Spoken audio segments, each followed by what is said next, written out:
Bonjour Véronique. Bonjour Amélie. Donc aujourd'hui, ensemble, on va parler de la RAI, la réponse à l'intervention. Est-ce que d'entrée de jeu, tu peux nous résumer, nous expliquer c'est quoi ça, la réponse à l'intervention, la RAI? Avec plaisir. Je vais le faire de façon très concise, puis je vais essayer de m'assurer que ça soit compréhensif pour tout le monde. Mais c'est un modèle qui évolue beaucoup, mais essentiellement, ça réfère à une structure d'intervention, d'évaluation des progrès, autant pour les apprentissages que pour les comportements, pour le fonctionnement des élèves.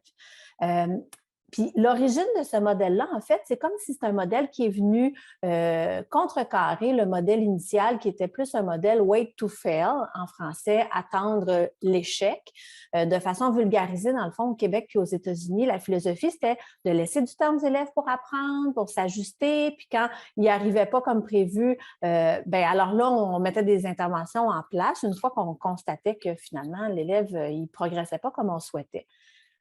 Avec le modèle de la réponse à l'intervention, Amélie, on est dans un autre paradigme, c'est-à-dire qu'on mise davantage sur la prévention, le dépistage, l'intervention précoce, même avec les adultes évidemment, l'identification rapide des besoins, la mise en place de mesures de soutien pour maximiser les apprentissages puis l'évaluation constante de la progression des élèves.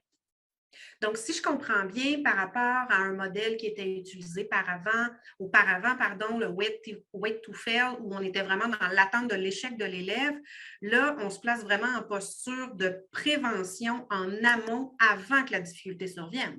Tu as tout à fait bien compris, Amélie. Exactement. C'est un modèle d'enseignement puis d'intervention à 3 paliers. Donc, le palier 1, puis ce modèle-là, dans le fond, il est destiné, comme on disait, à contrer le phénomène de l'intervention tardive auprès des élèves qui ont des difficultés d'apprentissage ou d'adaptation ou pourraient être à risque de l'être. Donc, c'est un modèle à 3 niveaux. Puis on met vraiment l'accent, le niveau 1, les interventions universelles, on met l'accent sur la prévention, puis c'est la mise en place d'un enseignement efficace, puis des stratégies gagnantes pour tous les élèves. C'est pour ça qu'on dit des interventions universelles. C'est une intervention qui est rapide dès l'apparition des difficultés ou même en prévention des difficultés. Puis on fait une évaluation constante de ces interventions-là, puis des progrès des élèves. Ça nous permet, ce modèle-là, à 3 niveaux, de varier l'intensité de l'intervention. Toujours, évidemment, Amélie, tu auras compris, selon les besoins puis la réponse à l'intervention des élèves. Puis, est-ce que, en fait, ce modèle-là peut s'appliquer autant en lien avec les apprentissages, les comportements? Comment ça fonctionne? Ben oui, comme je disais tantôt, effectivement, c'est autant pour les apprentissages que les comportements ou l'adaptation des élèves en classe. On pourrait penser d'avoir, par exemple, des interventions universelles gagnantes en gestion de classe et qui pourraient s'inscrire dans ce modèle-là, tout à fait.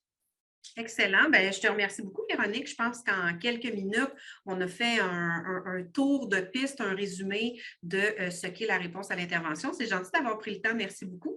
Ça me fait plaisir. Au revoir. À Au bientôt. revoir. À bientôt. Bye.